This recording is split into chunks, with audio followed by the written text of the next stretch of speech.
John and I got a little interview at Disney to do our fencing scene, and then Grandma, who came with us, said, "John, show him that you can sing like Johnny Ray." And so Johnny went back and said, "Yeah, I can sing Cry. Want to hear it?" And he did it and knocked him dead. He got his ears, was a real Musketeer. I was an honorary Musketeer. We have a cute fencing scene. Yeah. And that led us on to doing it.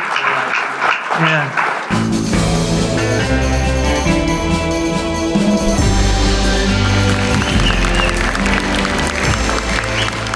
To a word on Westerns. Today we have a special treat. One of my oldest friends, Mr. Johnny Crawford, is here, and he's got his brother with him, Bobby Crawford. So we've got Johnny from the Rifleman and Bobby from Laramie. Come on in, boys. A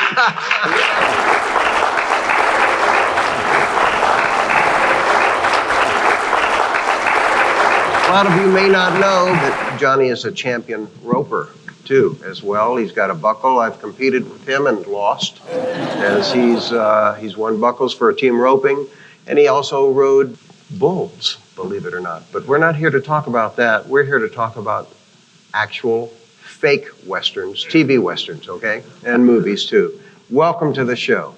Thank you.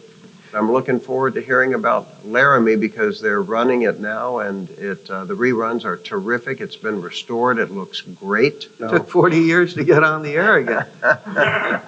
Well, I know Bob Fuller's very happy it's back on the air, too. I'm tickled to death. I hadn't seen those in 50 years. I don't recall really watching them when they were on the air. I just remember doing them, and I think I was just not wanting to watch them for fear I would start thinking about what I was doing. And looking at them now, how do you feel? Well, I have only looked at a few of them along the way, and I can see in the early episodes me shaking. I don't know that other people noticed that, but I was not feeling up to the task, I think, when I first got started on it, and then sort of got comfortable doing it.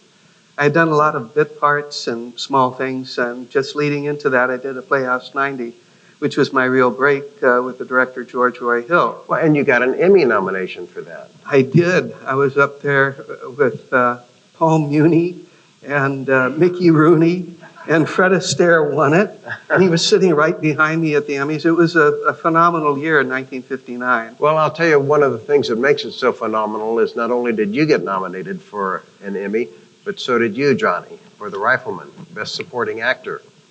Yeah. And what's even more strange than that, people, is their father was nominated for an Emmy for editing The Bob Cummings Show, all that same year.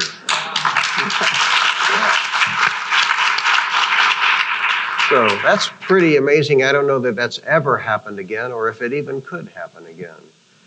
Well, there are a lot of people, as we've seen today, that have family in the business. Our family was in the business, as it turned out, and we kind of knew that. My brother was always really fascinated with film, and I think born being an actor. I mean, at 4 years old, he's doing small theater, and my parents had come to Hollywood from New York in the 30s, and my dad's father was a famous music publisher and manager of Al Jolson. I didn't get to meet those grandparents. My grandfather on my mother's side was a great concert violinist and a lead violinist in the studio orchestras at Fox Studios.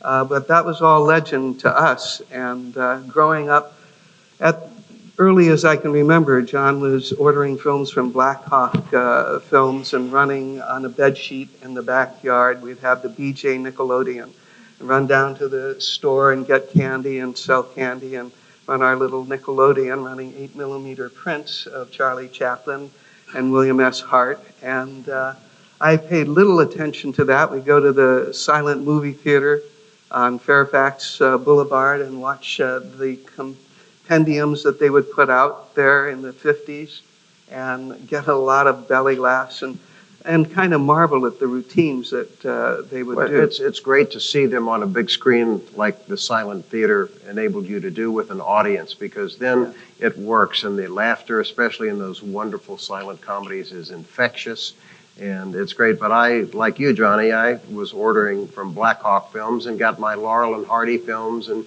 Charlie Chase silent 8mm movies, and they were really expensive, and I wish I had bought 16. Yeah. Because the 8mm is like so disposable, just like my whole Betamax collection that I've still got too. But now, my gosh, we can get everything. They had such great write-ups in the Black Hawk newsletter that were just really sales pieces, but they'd have a frame grab from one of the films and then an interesting write-up about that particular film, and then you'd order it, and it would come and be so exciting to get it. Oh, boy, yeah. That Black Hawk box that came. I've got like the big two-reeler Laurel and Hardy's in pink with the boys' image on the front with the Black Hawk. I have that actually on a display case at home. Now. Well, I remember getting into the Westerns was a great thrill because John had started in '58 on The Rifleman. And somewhere in that year, he was on a personal appearance and was given a colt, Pinto colt, that a fellow in St. Louis sent to him. And so we stabled it over there in Griffith Park.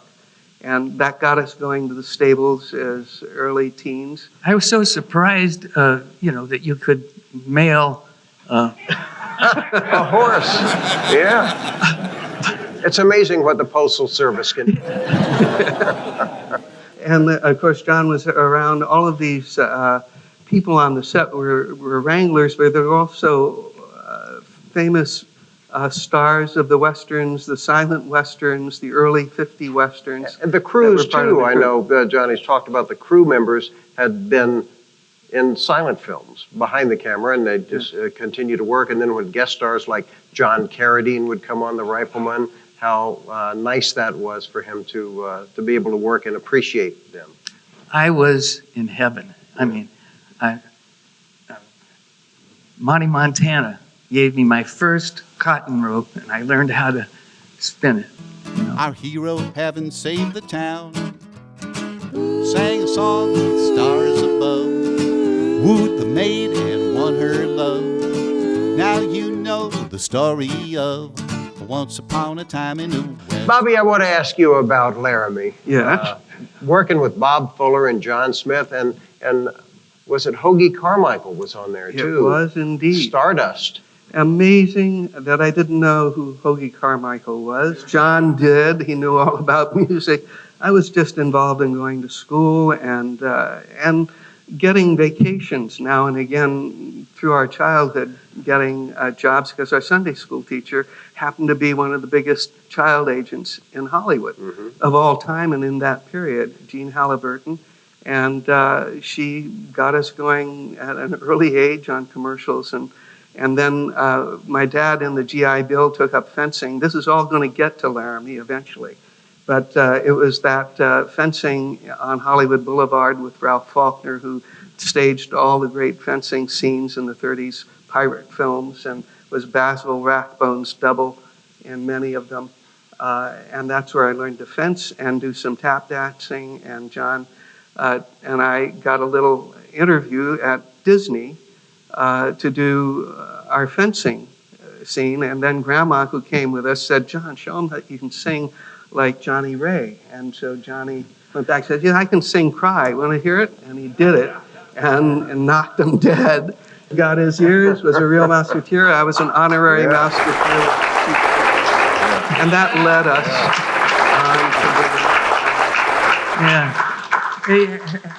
on to any alumni of Halliburton? Jeannie Halliburton. Jeannie Dorothy Halliburton. Macklin. She was my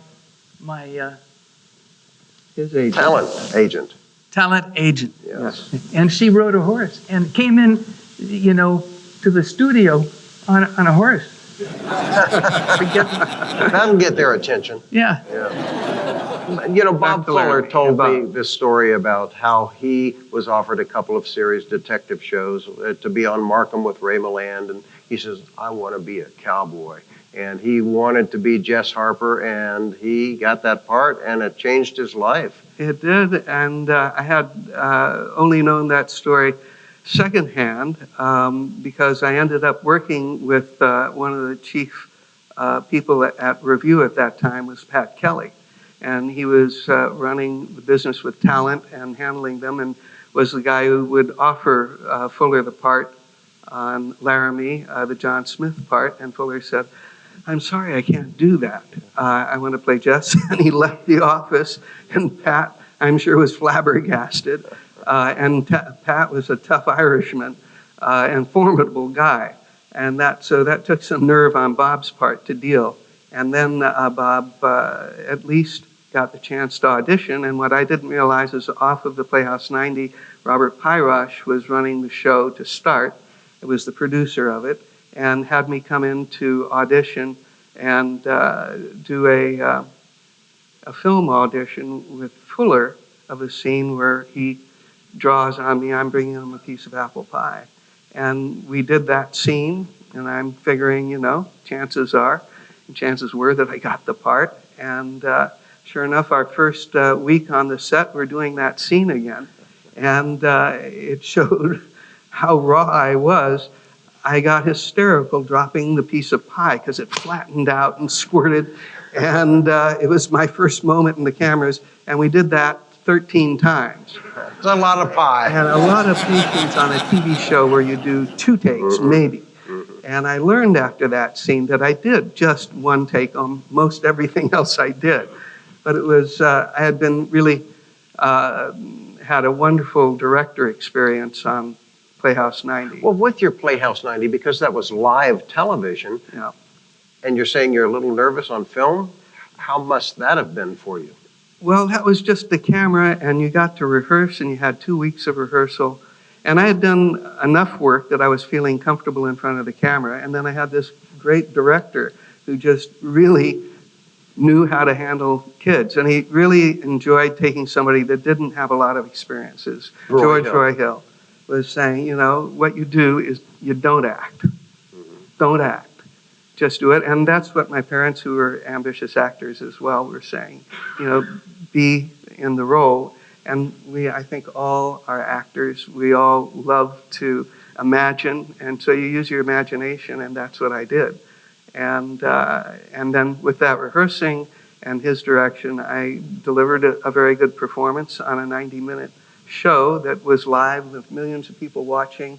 And I only remember in the dress rehearsal, there was a scene where I thought he had cut some lines, and Max Schell is waiting for me to say my line, and I'm dead silent. And this is, the afternoon we're going to broadcast it. God comes on the megaphone and says, "Bobby, are you all right?" I said, "Yeah." He said, "Well, what about the lines?" I said, "I thought you said we cut that." "No." And so we go on and do the scene.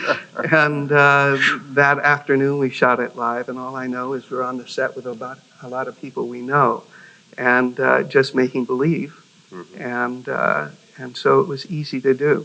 On a TV show, my first weeks on Laramie were my first regular show to do. There's a lot of pressure to get it moving and keep shooting, and I'm feeling like I don't really know what I'm to do. And the director's there, shoot it, do it. and that's what we did. And so I felt better after a week's work, and it became part of my life.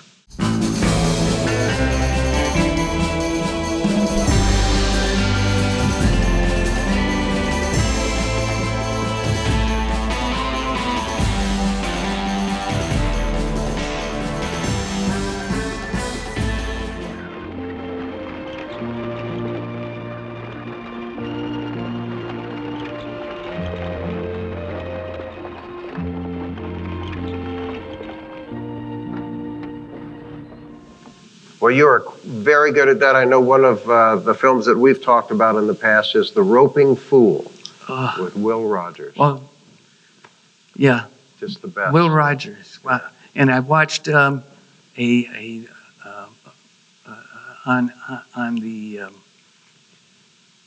I'm slow. I don't talk as fast as I used to. None of us move as fast as we used to either, though. Good.